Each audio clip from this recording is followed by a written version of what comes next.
The information presented on this podcast represents the personal views and opinions of the hosts. The Neapolitan Trifecta podcast is not and should not be viewed as a news source. The ladies will often discuss current events regarding women in the entertainment industry. Links to sources of information will be posted for reference. And welcome to another episode of the Neapolitan Trifecta podcast. I'm Lana Reed, owner of Garnet Films and director.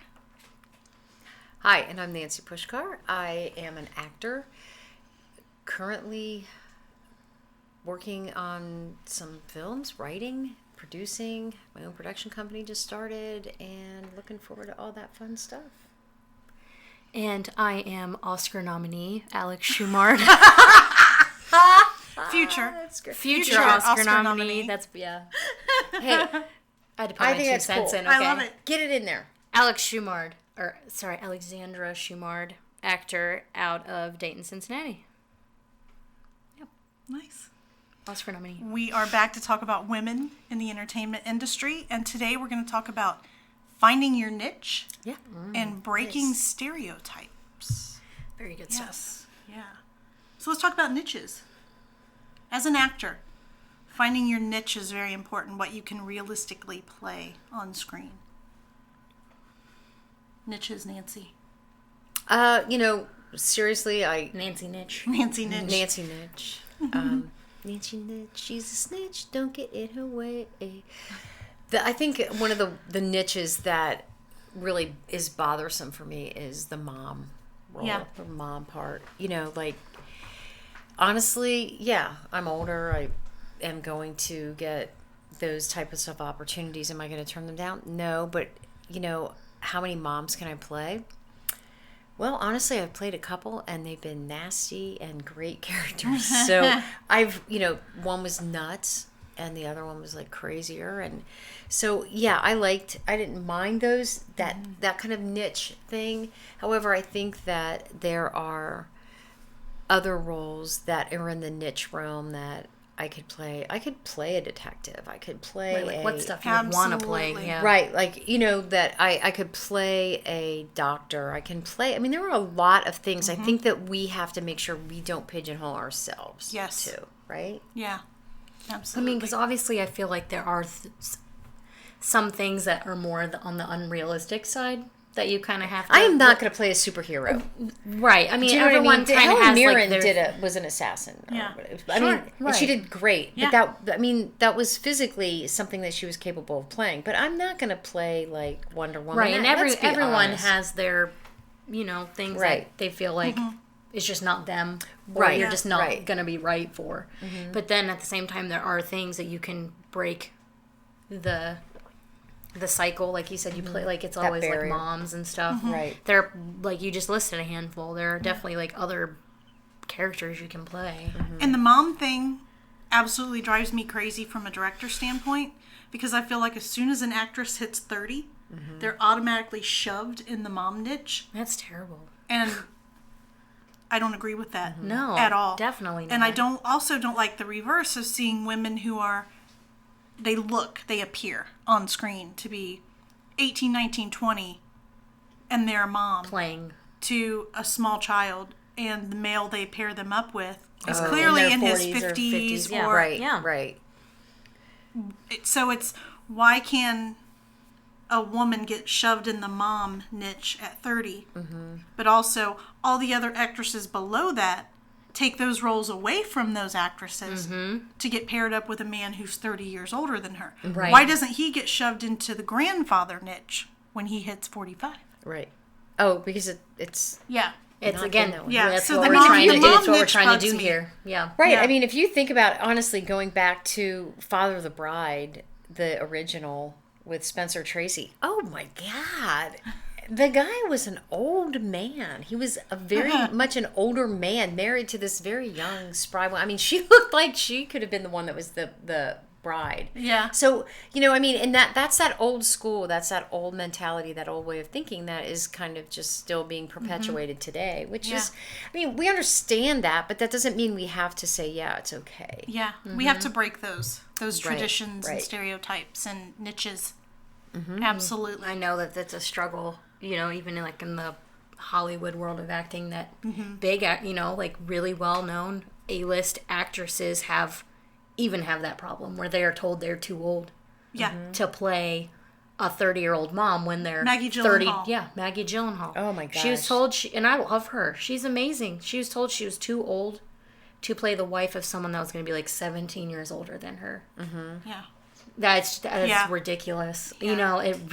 And I think the more actresses are vocal about this, the ones who are A-list and B-list actors who have a following, who people will listen to or be influenced by, I think they need to sort of step up and call these things out when they happen. Yeah, because if they don't, then no one's gonna. Yeah, Right. So if the A-list actors continue, or whatever, if they start speaking out, then casting directors may eventually not have a choice. You know what I mean? Might change their way of thinking, and it's important for them to speak out, because if they don't, then who's going to listen? You know? Right, and people do. I mean, we have an opportunity to start pushing against the old way of thinking. But the movie It's Complicated, I love it. Meryl Streep again, Steve Martin.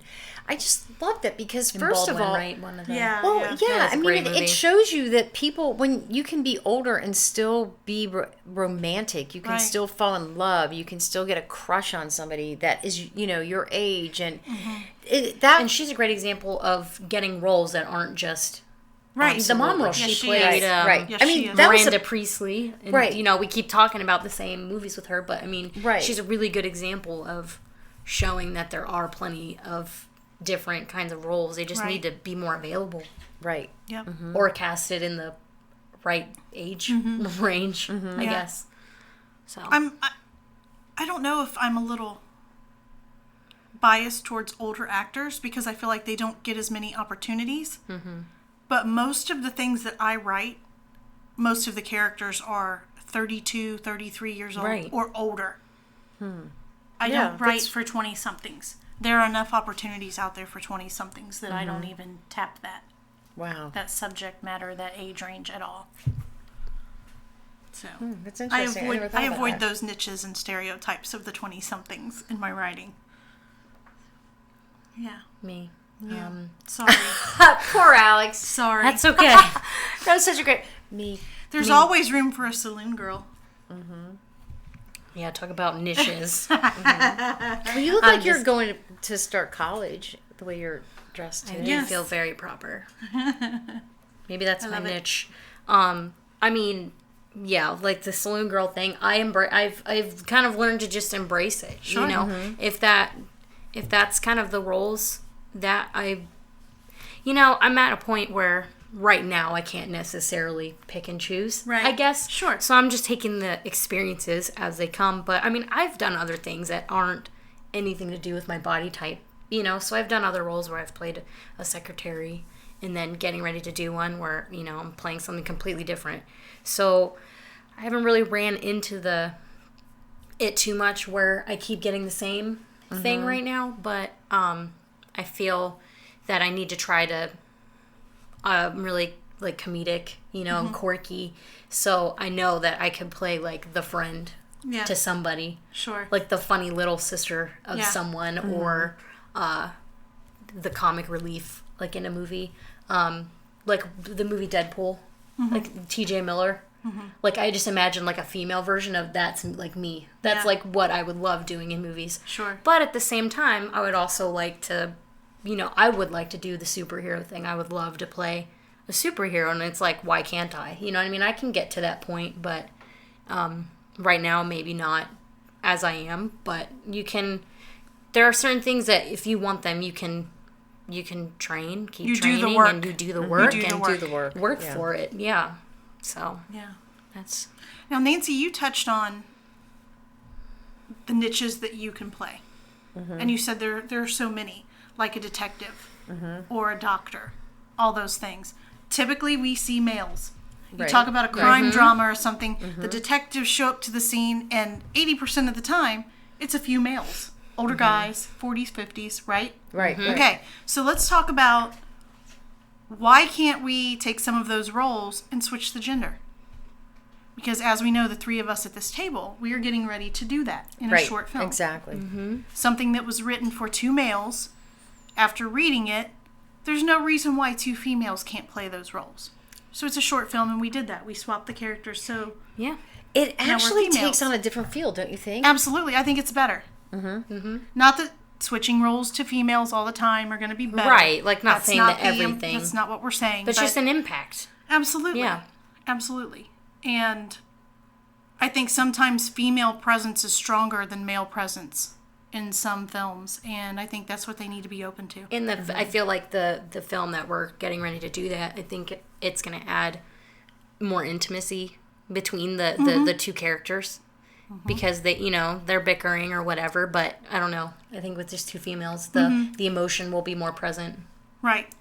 And like you said, it's not like it wouldn't a comedy. be. Yeah. Yeah. And I don't think it would have been as funny if it were 2 men.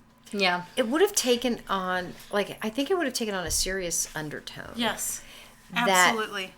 That that's just kind of how men talk. But yeah, and with it's just women, it's kind of that little bit of that level of testosterone would change it up just a little bit.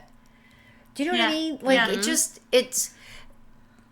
it doesn't feel like the 2 characters are competing in this film now. Right. But reading it as like they're 2 just males, on 2 separate. Yeah, they're just like parallel now to each other.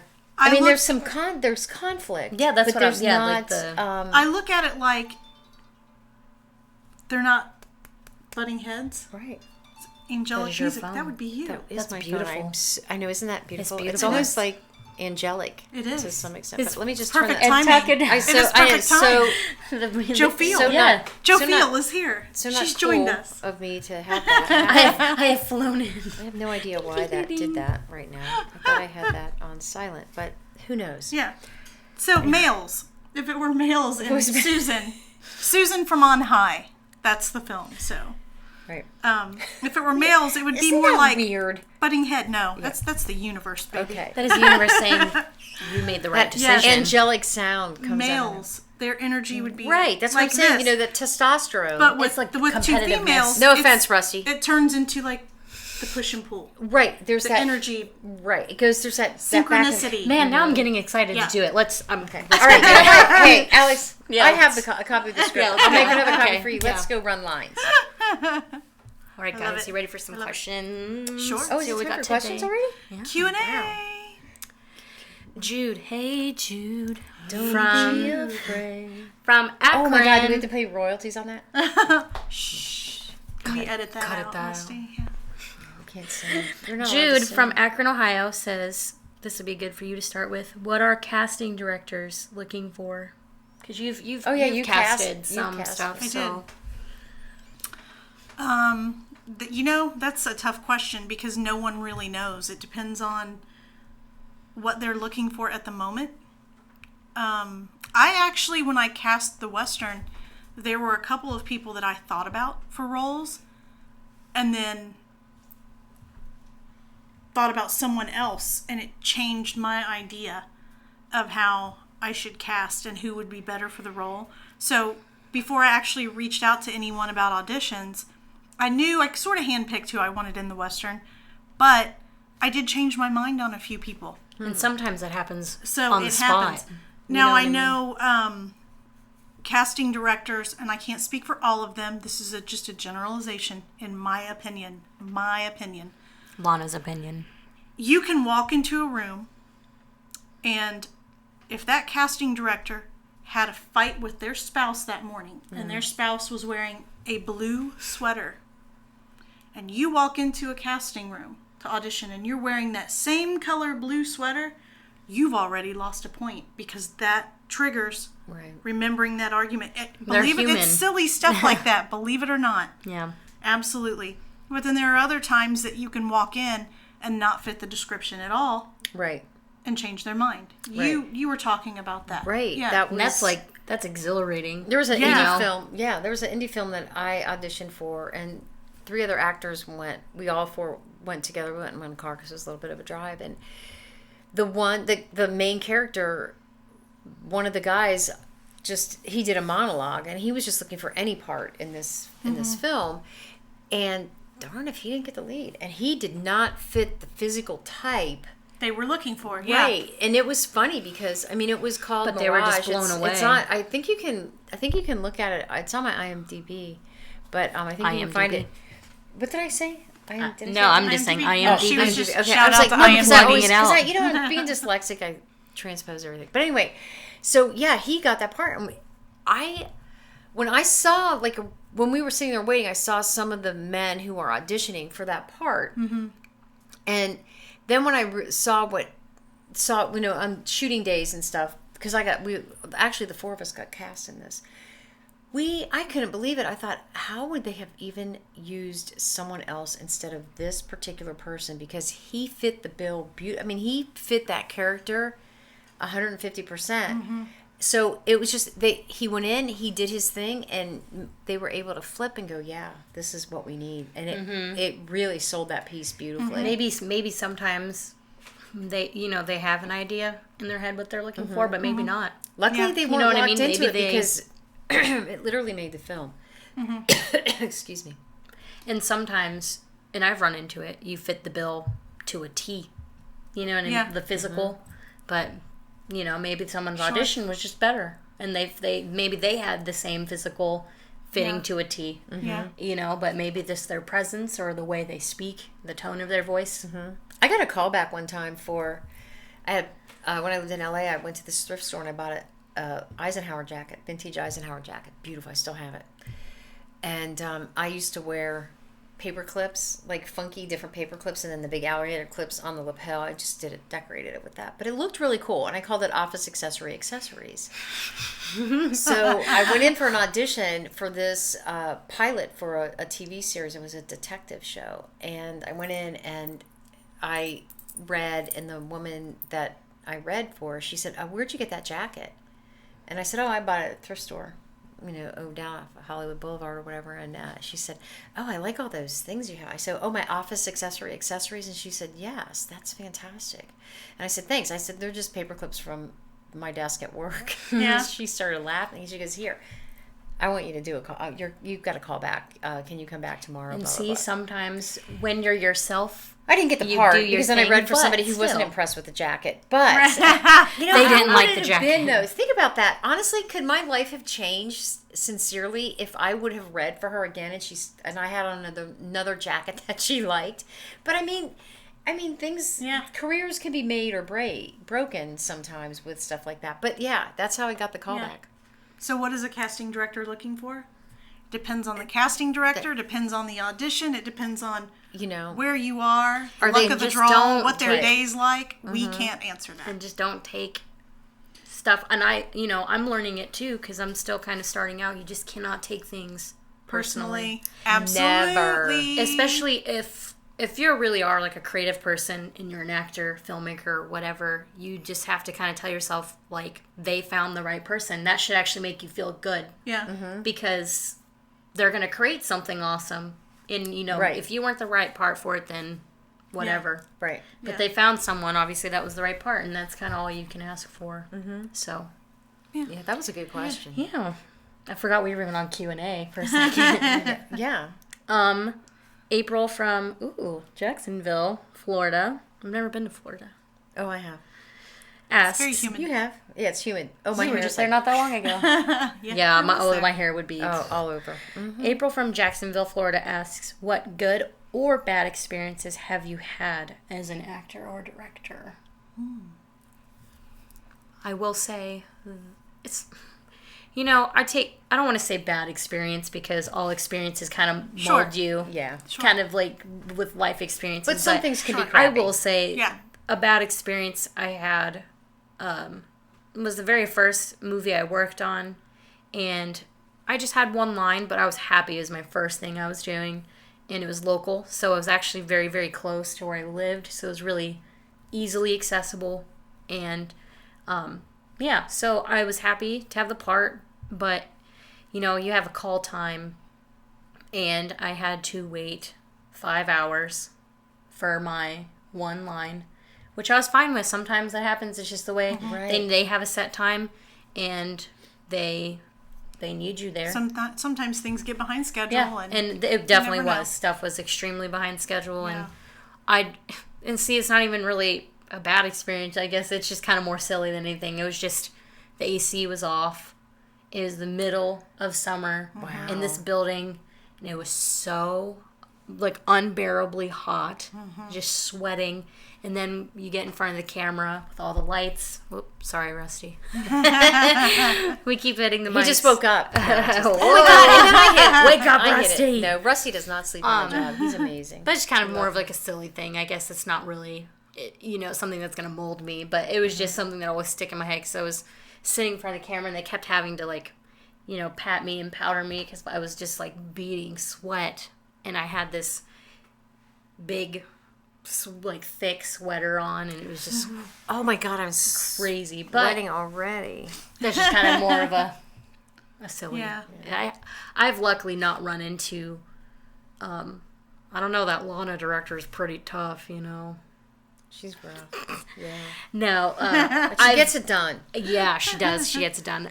I've been very lucky with the people I've worked with. I've not had any bad, like actual bad experiences that have like turned me away. Because I think I've talked to some people who've had such bad experiences that might turn them completely away from like the acting or filmmaking altogether. I've not luckily had something like that. And you're going to hit obstacles no matter what. And I'm prepared for them. I'm prepared to conquer them with my Zamboni. And yeah. It's all how you react to them. Yeah. Absolutely. Yeah, definitely. As an actor, I hate to say good and bad. Yeah, that's what I was saying. I think that as an actor, probably what you could consider bad would be running really far behind. Having to sit around. Right. You're giving your time. So most of the time to an indie film is unpaid. So you're giving your time, and they're 3 or 4 hours late, and you're just sitting there and sitting there and sitting there, and you could be doing a million other things. I always bring stuff with me. Absolutely. But then on the good side is someone who is very strict about staying on time and getting it done and is really professional. That's great. As a director, I love working with people who support women. Definitely. That respect women in that role of a director. I haven't had anyone really challenge me in a negative type way or try to overpower me as a director that I can recall. But then also as a director, you do sometimes run into people that feel like they have a right as an actor to just vocalize and interject. Right. When you're talking to them about a character or how you want want them to do a scene. Right. Well, I don't want to do it that way. Okay, well, why don't we just do it both ways? Why don't we do it my way, we'll do it your way, and we'll see which one works. And that's the nice way. Yeah. That's the nice way. That's the nice way. So, most directors, yeah. Yeah, I don't want to be that director that's like, no. My way or we're the not highway. doing it that way. Right. Because sometimes, let's be honest, sometimes other people's ideas are better than what you're seeing in your head. And sometimes when you see it both ways, you're like, okay. Yeah. Yeah. And then I step back sometimes and I think, would he have interjected that if I were a male? But I have to stop doing that. Stop doing that. Yeah, that's part of it too. That's not fair to impose that type of thing. Absolutely. Oh, Rusty, I'm so sorry. It's not. That's not fair for us to impose that on someone else. Absolutely. Right. That's good. I mean, that's really good, like, awareness of that situation. Right. So it's on both sides of the spectrum where we want that, the women empowerment thing, but at the same time we can't be like assume that people aren't for it, that aren't for it, when really it might not have anything to do. Maybe they just don't think your idea's good. Right. Exactly. I mean, you know what? You have to be open to all that. It goes back to don't take it personal. Yeah. Don't take it personal. Definitely. And I think we have to accept that in every part of your life, even away from the set, away from the screen, away from when you're writing, all of that, in your daily life, dealing with people or at work or whatever you're doing, there's always going to be someone who's negative. Right. Or someone who wants to override what you're doing or thinks they can do it better. And sometimes they're right. Right. Yeah, they see the glass half full, but they can't appreciate what's in it. Right. Just put that. There's that. You like your glass half full? I like Pinot in my glass. What do you like? Oh my God. Pinot Noir. I like Dr. Pinot Pepper Noir. I love Dr. glass. Pepper too. I like a Pinot Grigio or Pinot Gris. I like that. If it's a wine glass, a Moscato. A nice sangria Moscato. There's some in the fridge right now. Look at that. Why doesn't someone ask us what our favorite wines are? Where's the Q&A for that? Pinot Gris. Someone ask us. Someone ask about our wine. I like Pinot Gris. Nancy, what's yours? What's mine? What? Good and bad. It's just kind of a funny story. It wasn't bad. It was just this film I did. It's called Willis Peach. I don't know where it's at right now in terms of production. It's in post-production somewhere on planet Earth. And anyway, but I loved the character. I played Willa, and there's a scene where I had to run through a cornfield, a plowed cornfield, or harvested cornfield, not plowed. So there were like those, like I've done that. Pointy stalks that Rusty must have witnessed that. He did. So these pointy stalks were coming up and everything, and so I had to run out of this house and just run full force through this. And this was not too long ago either. So, being the good actress that I am, in terms of behavior, which is hard. Anyway, I ran out of the house. What fun is that? Shot the scene. I ran out of the house, and I'm running, and I'm running, and I'm running, and I'm running. Lo and behold, the director forgot to say cut. So until I hear cut, man, I keep going because you don't know what you're going to get. And how did I know they didn't run upstairs and they were getting the shot from like the roof or the attic or something? Do you know what I'm saying? So I just kept going and I'm running and running. If you don't hear a cut, what are you supposed? You know what I mean? I just keep. As far as you know, the scene is still rolling. I'm going to keep going, right? So I was running and look at you little trooper. Freezing outside anyway, and it was like. I could feel those stalks like going up my pant legs. Oh man. Doesn't matter. Hey, do you know what? I still loved every minute of that. So Absolutely. I'm running and running and running and running. All of a sudden I hear, cut! And I'm running. They're like, oh shoot, Nancy's still running. I felt like slow motion, but I was going 100 miles an hour. Cut! Nancy, stop! And then I went like this. What? Hilarious. What? The director's going, cut. They're like in the house. They're trying to finally wave said, you down with like those things they use saw at the out airport. the window. Yeah, like they saw out the window that I'm running. There's this little fleck. They go, I don't think you said cut. It's like, oh my god. But you know what? I was on set. I was shooting a film, so I was like, all right, you know what? I'll deal with this. I had a little splinter in my leg. But it was fine. It's kind of a funny story for me. Acting wounds. stars. Can I tell love you? I loved it. It was great. It was fun. Yeah. It was. I would just like to give a shout out for a good experience that I had because I talked about the silly bad one on the set of The Western, Lana's feature film, A Dead Husband in a Western Town. The very first day of shooting was my birthday. Oh my god, that's awesome. So Let's talk about that day, Alex. Well, I'm not going to go into that much detail. I was just going to do the nice part, you know. Censor that. Stop it, Rusty. Rusty. Don't. Can I just say one word? No. Hoof. Wait, let's do it again. Hoof. Rusty's so quiet, Anyway, but yet he smiles. my and goodness. laughs. It's her reaction. Hoof.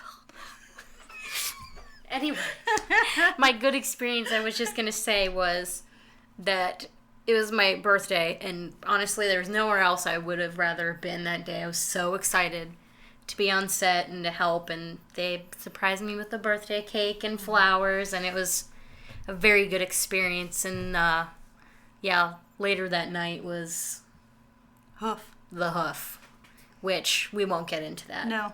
But That's for a whole different kind of podcast altogether. that's for probably a separate podcast. Scary stories don't scare us anymore. All right, what's next, Alex? Sammy from Nashville, Tennessee. Nashville, I love wow. Tennessee. I like Nashville. Yeah. I've never been to Nashville. I love the show Nashville. You know that, though. That's like my favorite show. Shout out to Nashville. Anyway, where can I look for auditions? Wow. Lots of places. Yep. I've talked about it, I think, a couple episodes ago about IMDb Pro has casting calls. To me, that is the most simple way. I mean, it costs some money, but I mean, it's worth it. You upload your pictures, you can upload your resume, your It's reel. a tool you need. It's a tool that you need. It's a tool in your tool belt, and it's really not that expensive. Also, there's a website called Backstage.com, which is fantastic. Yes. Backstage is amazing. You can filter it, for like your area, You can do nationwide, like, video submission calls. I mean, you can filter it, so it's really, really awesome. Yes. You can do, like, the age that they're looking for, the ethnicity, so it's a really nice and easy tool. You can get really specific. Backstage is actually probably my favorite. I think it just gives you tons and tons of filters to be able to find the niche, you know, like what you're looking for, so it's really easy. Yeah, and that's what really, I think that is one of the first things you should do is figure out how far are you willing to travel? Yes. Are you willing to do this for pay or not pay? Are you Which you can also select. You can select non-paid or compensated, and and you know, are you union, non-union? You know, what type of character, your age range, all of that stuff. Is do you want to do theater or do you want to do like film, or are you looking for commercial work? Yeah, and that's why Backstage is awesome because it has commercial, it has music video, it has theater, plays. You know, so it's got all aspects, right? You know, and if you do not fit the criteria, or you're not submit, willing to travel 100 miles, or you're not willing to work for no pay, do not submit hoping that you can change their mind. Right. There's a reason it's not paid. You know, like as maybe they just don't have the budget for certain roles, or you know, if they do, maybe that you are available for the location, what they're looking for, the dates if they have those listed. Make sure that everything is going to fit and jive with your schedule and with your life before you submit. And be honest. Yes, be honest. Because just yesterday there was a casting call for I think like Furious 8, you know, in Cleveland. They're casting extras, and I was like, ooh, cool, because I got the email for it, and I'm reading it, and they need you to commit for like 7 days in a row, and I'm like, you know, I can't do it as much as I would want to, because being an extra is, you've talked about this a lot before, like you think it's important to do that at some point. Yeah, I think it's good to be an extra at least once or twice. It gets you on set. It gets you to see how things work. Exactly. Yeah, especially on like a big production, I think, because then you can really see how everything... It teaches you the hurry up and wait. wait. You get to see everything that's not the glamour. Teaches you production what you etiquette, think of acting. I think, is like the... Acting is not glamorous, people. Let me just tell you that right now. Oh, we know blood, sweat, and tears. There's nothing in this process that is glamorous. Rusty also knows blood, sweat, and tears. Rusty definitely knows about sweat. Poor Rusty getting shoved up in an attic. Yes, in an attic with his boom mic. 14 hours with a boom mic. But that's he all right. handled it, and he's a trooper. Because he's a pro. But Rusty's a pro. You looked good. You looked good. So yeah, I think you're right with that. You or even don't BS people, and don't BS yourself. Don't tell yourself that you're gonna do this and if you don't, it's not even fitting the character description. Well, I mean, it all goes hand in hand. The physical description. I mean, I know it's hard to find roles that, you know, your size, if you're not a size 2, it's hard to find, but there are roles out there.